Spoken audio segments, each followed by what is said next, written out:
Howdy, welcome back to my floor and to another video. Thanks so much for being here. So I realized that I actually haven't done a reading wrap up since the end of July, and the list of books that I have piling up is becoming excessive. So I need to go ahead and do another wrap up, and I'm gonna do it like really quick because I'm in the middle of a reading challenge right now that I'm imposing on myself. I don't know why I keep doing this.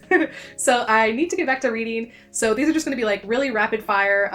I read these through August and September, which is insane because it feels like I read some of these books an absolute eternity ago. I cut my hair earlier and it's definitely not even, but if I just tilt my head slightly, there we go. Yeah, so ignore that. But anyway, let's just dive right in. So I have recently gotten into the fantasy romance genre somehow. I kind of like fell into it because of Book Talk. So I started with Fourth Wing. I don't have a physical copy of this yet, but I need to get one because I pre-ordered Iron Flame, so I need to get the set so they look good next to each other. And that one really kind of introduced me to this genre, and then I fell down this massive rabbit hole. I'm sure you've heard of Fourth Wing by now, but the main premise is that we have our main character Violet, and just like all of these fantasies, she's, you know, extremely weak and just dainty and so small and tiny. And she was originally supposed to be a scribe, which is, you know, just like tucked away in the library somewhere for like the rest of her life. But her mom decides one day, she's like, you know what, you're gonna follow in the family footsteps and you need to be a dragon rider, even though you're just so weak. So she gets forced into this dragon riding flight school and nobody thinks she's gonna make it. It's like the only two ways out are you either get a dragon or you die. So it's very high stakes, like over half of the students die every year, which is just kind of insane, especially if you're like training them to be for war. It's like you probably shouldn't just expend like over half of, you know, your fighters, but whatever. We follow Violet on the journey of becoming a dragon rider, and this book is just so cheesy. It's like in a romantic comedy when like the love interests keep like crossing paths, and there's just so many coincidences that happens in this book between Violet and our main love interest Xaden, and it's just so funny. Everything she does, it's like she turns around and who's there watching? Xaden. And that happens like 10 times. And I've seen so much hate for this online, but you have to judge a book like based on what it's supposed to do. You know, it's not some like super highbrow fantasy, all this, you know, it's a fantasy romance. Fourth Wing did what it came to do, you know, it's entertaining. And this whole fantasy romance genre, it's like I love to hate it, like kind of like reality TV, you know, you just can't look away. So I would rate Fourth Wing pretty high. I was pretty hooked, and there was dragons, which is just, you know, always gives an extra couple stars. So I would probably give this like a solid 4.25. The world was kind of weirdly explained, so hopefully that'll be built upon in the second book, so we will see if that happens. Okay, next up, oh, also here's my stack. Ugh. Yeah, I can't lift it all the way. But those are just my physical books. I think there's about 20 books on this list. But yeah. Next up is The Serpent and the Wings of Night. So this is a vampire fantasy, which I hadn't really read before, and I really enjoyed it. You know, anything with a vampire in it, I'm gonna love. So this is about our main character, Araya. When she's a little girl, her family is like attacked and killed by vampires, and she's the only one left. And the Nightborn vampire king comes and saves her. He like sees something of himself in her and brings this little human girl back to live with him in this vampire castle, which is extremely dangerous to do. So we have like the same premise again, where it's like this weak little human with all these crazy strong vampires. And her entire life, her adoptive king vampire father is training her to win this competition called the Kajari. It's very much like a Hunger Games style, you know, every man for themselves, battle to the death type deal. But at the end, you get granted a wish by the goddess of the vampires. So during all these trials and competitions, Araya partners up with Rain, and things get a little spicy. So that's kind of the general setup for this book, and this was such a fun read. I loved the vampire element of it. I'm gonna give this a 4.5 stars. I liked our love interest a lot more than in Fourth Wing. I thought he was a lot more developed, and this was just a really fun read. I also read the book after this, which is called The Ashes and the Star-Cursed King, I think. I wanted to get the physical copy, but I didn't want to wait 2 days because I was just like, I was hooked. I had to know what happened. So in that book, there's kind of like a political upheaval going on between all the vampire clans. So we follow our characters Araya and Rain through that. It was honestly kind of a little bit of a letdown because I expected the world to be more developed, and as the book went on, I just had more and more questions and things didn't make sense. I'm okay with like one coincidence, but when there's just coincidence after coincidence, I'm like, please stop, I'm over this. So I would give that one maybe a 3.5 stars. I had a good time reading it. I still enjoyed the characters, but it just didn't really meet my expectations. Okay, the last romantices on this list is of course the entire ACOTAR series. Sorry, these are out of order. But let's start with the first one. So I thought this book was a great start to this series. I loved the world and all of the main characters, so I gave it a solid 4.5 stars. Next is The Court of Mist and Fury, which is of course a fan favorite, and I also really had a good time, so I gave this one a 5 stars. And sorry if I'm just going through these really fast. I've talked about them way too much in like the past week, so I can't do it anymore. Next is Court of Wings and Ruin, and I was getting very like bogged down by this point. These books are just like so insanely long, and I feel like they don't need to be. So this one kind of fell to like a 3.5 stars because I was like, come on, can we please get this over with? And then A Court of Frost and Starlight. I loved this book. It was so much fun, and it doesn't have any like plot in it. It's just kind of like hanging out with our favorite characters at Christmas time. And I think I gave this one a 4 stars maybe. But yeah, I really enjoyed reading this. And now it's time for A Court of Silver Flames. This felt like Colleen Hoover tried to write a super raunchy fantasy. Like, it did not feel like the same author wrote these books. I do enjoy Sarah J. Maas's writing, but it was too much for me.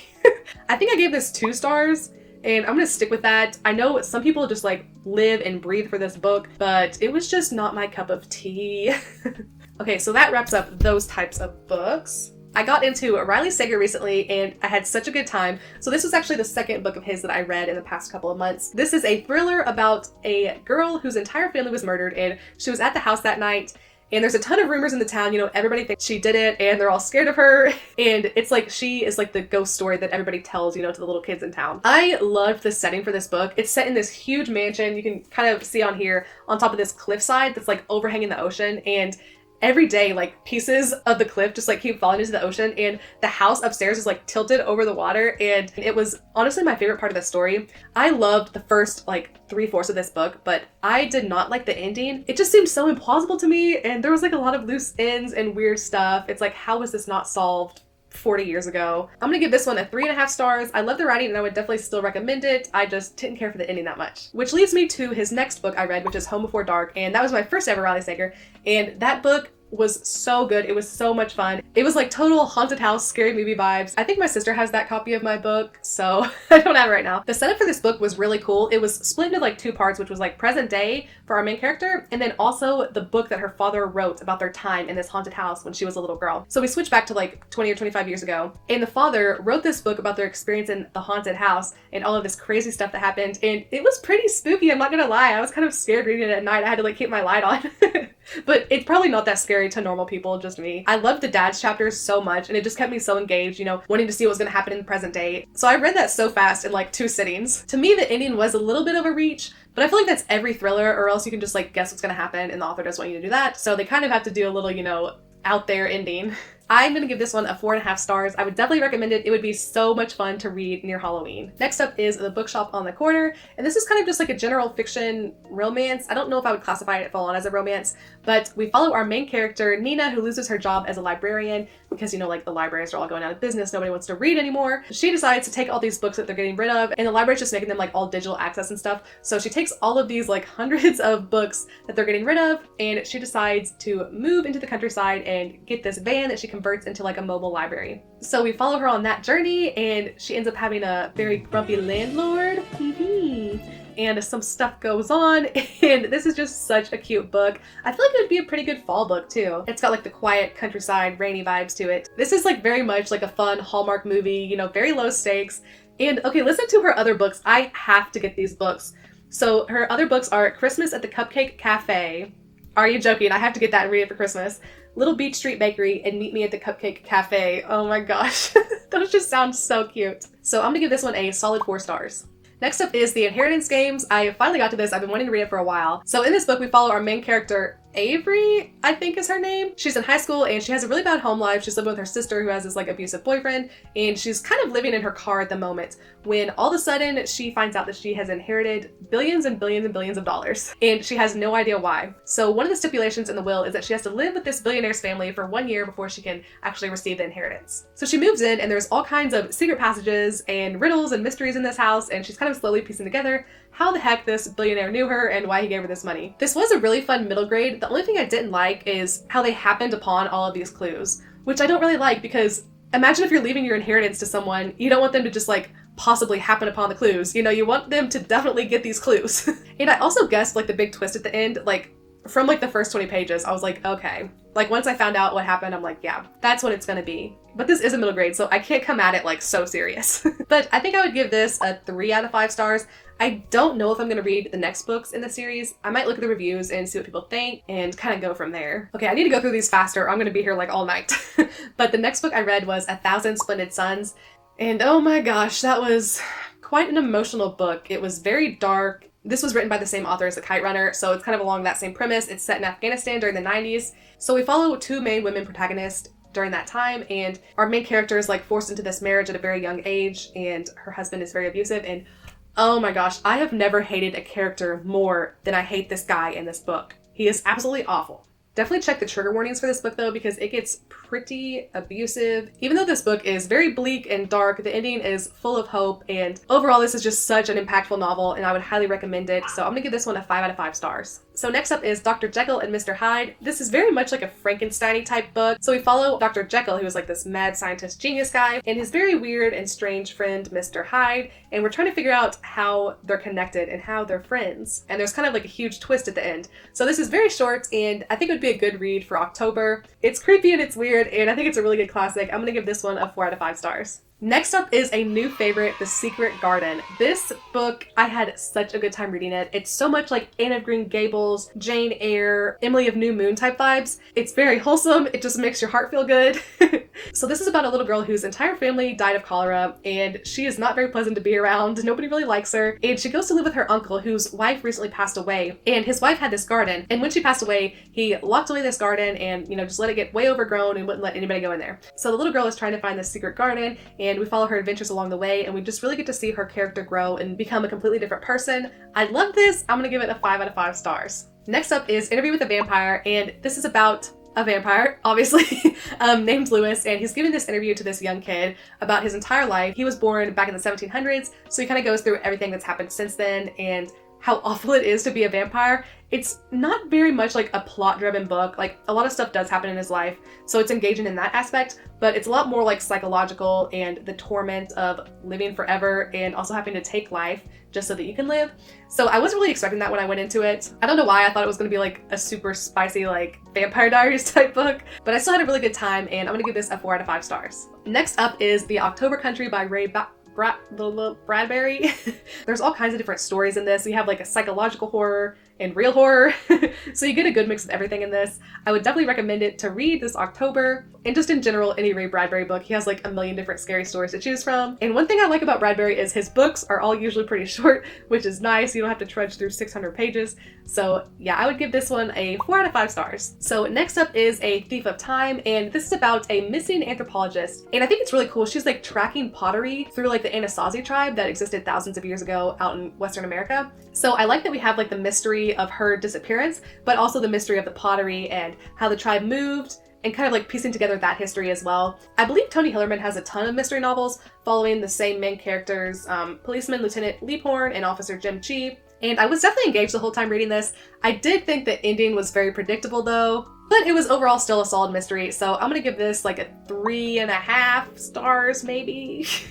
Okay, next up, we have Northanger Abbey by Jane Austen. I read Pride and Prejudice, and I really need to do a reread and give it a second chance because I don't think I was in the right headspace during that time because I really didn't like it. But I had a good time reading this. We follow our main character, Catherine, and she goes with family friends on a trip to Bath, and when she's there, she has all these social blunders, and it's really interesting to see the different dynamics that were at play in like the 18th century. So I'm gonna give this one a 4.5 out of 5 stars. Okay, we have finally made it to our last book, which is Perfume. And this book was so creepy and gross. Ooh. So we follow the life of this boy, and he was born in like the stinkiest place of all time, which was like this fish market that used to be like a big burial ground, and it was super hot in like the middle of Paris. His mother gave birth to him and just like threw him in a pile of like fish and just like left him. So this boy is like born with this incredible nose where he can like smell everything. He can smell like people coming from like down the street. So it's like superhuman smelling abilities. So obviously his mom got in trouble for just like leaving him in a pile of fish, and she gets like beheaded. So he gets sent to an orphanage, and everyone that he comes in contact with, like even when he was a baby, they're just like creeped out by him. Horrible stuff ends up happening to them. It's just kind of crazy. And he doesn't really have any emotions at all. Like, all he really cares about is smells. And when he gets a little bit older, he becomes obsessed with capturing the smell of like young virgins, which is so weird and creepy, and I don't want to spoil anything, so that's kind of where I'll leave it. This was a really good book. It definitely leaves you with kind of like a gross feeling. If you're looking for kind of an eerie, darker book, I think this one would be perfect, and I'm gonna give it a solid 4.25 out of 5 stars. Okay, so I think that's all the books that I've read since my last wrap up. There's probably a couple random ones that I read online that aren't included in this, but if I forgot them, then they're not worth mentioning, right? So I'm gonna get back to the little reading challenge that I'm doing, and subscribe if you want to see that next video. I should be posting it in a couple days, but thanks so much for watching, and I will see you guys in the next one.